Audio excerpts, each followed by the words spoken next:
સાકરી ધામના દર્શન કરવાનો ખૂબ જ આનંદ આવ્યો. આ પવિત્ર શ્રાવણમાં છે. યોગીજી મહારાજ અને પૂજ્ય પ્રમુખ સ્વામી મહારાજ, જેમણે પોતાના જીવનની અંદર ખૂબ જ મંદિરો બનાવ્યા છે, અલૌકિક મંદિર બનાવ્યા છે કે વિશ્વની અંદર ડંકો વગાડ્યો છે, એવા પ્રમુખ સ્વામી મહારાજ અને અમારા ધારીના યોગીજી સ્વામી મહારાજ.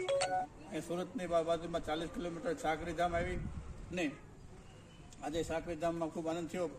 પ્રમુખ સ્વામી મહારાજના જીવનની અંદર પહેલું કોઈ મંદિર બન્યું હોય તો અહીંયા સાકરી ધામની અંદર શિખરબંધ મંદિર મારા શ્રી બનાવેલું છે. એના દર્શન કર્યા, ખૂબ જ આનંદ થયો. સૌ હરિભક્તોને જય સ્વામિનારાયણ.